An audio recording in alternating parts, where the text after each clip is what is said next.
అవకుశలతో రామాయణ కథను పాడింపచేయటం వెనుక చాలా లోతైన ఆధ్యాత్మికత, ధర్మ గంభీరత ఉన్నది. ఇది సాధారణంగా జరిగిన సంఘటన కాదు. ఇది వాల్మీకి మహర్షి చేత చక్కగా ఆరంభించబడిన ధర్మ ప్రయోగం. ఇలా ఎందుకు జరిగింది అంటే, సత్యం ప్రజల ముందు వెల్లడి కావాలి అని. శ్రీరాముడు తన జీవితంలో ఎన్నో త్యాగాలు చేశాడు. ధర్మబద్ధంగా రాజధర్మాన్ని నెరవేర్చాడు. కానీ ప్రజల దృష్టిలో ఆయన భార్య సీతాదేవిని అరణ్యంలో వదిలిపెట్టిన వ్యక్తిగా మారిపోయాడు. ప్రజలకి నిజమైన కథ తెలియాలంటే ఒక సాక్షి కావాలి. అలా ఆ కథ వాల్మీకి మహర్షి చేత రచింపబడి లవకుశల చేత ప్రజల మధ్య పాడించబడింది. రామాయణం ద్వారా ధర్మబోధ చేయాలి అని లవకుశలు పాడిన రామాయణ గానం ద్వారా ప్రజలకు ధర్మం, త్యాగం, విధి, ప్రేమ అనే విలువలు బోధించబడ్డాయి. ఇది కేవలం కథ కాదు, జీవన విధానం అని. రాముడికి నిజం తెలియాలి అని.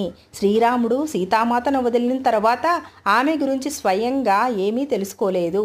వాల్మీకి ఆశ్రమంలో లవకుశలు పుట్టిన తన పిల్లలు తనవారే అని తెలుసుకోవటానికి ఇది ఒక మార్గం అయ్యింది.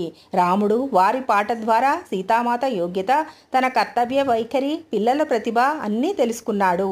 ధర్మపరమైన విచారణ కోసం లవకుశల కథ ప్రజల ముందు పాడటం వలన రాజమార్గం కూడా ధర్మానికి కట్టుబడి ఉందని ప్రజలకు నిరూపితమైనది. ఇది ఒక విధంగా రాజధర్మానికి సమీక్షగా నిలిచింది. ఇది వేద ఋషుల మంత్రదృష్టి. వాల్మీకి మహర్షి రచించిన రామాయణం మానవుల బుద్ధికి వెలుగునిచ్చే జ్ఞాన మార్గం. దీన్ని చిన్నపిల్లలైన లవకుశల చేత వినిపించడం ద్వారా ఆ కథ ఆరంభం నుండి పవిత్రంగా నిలిచింది.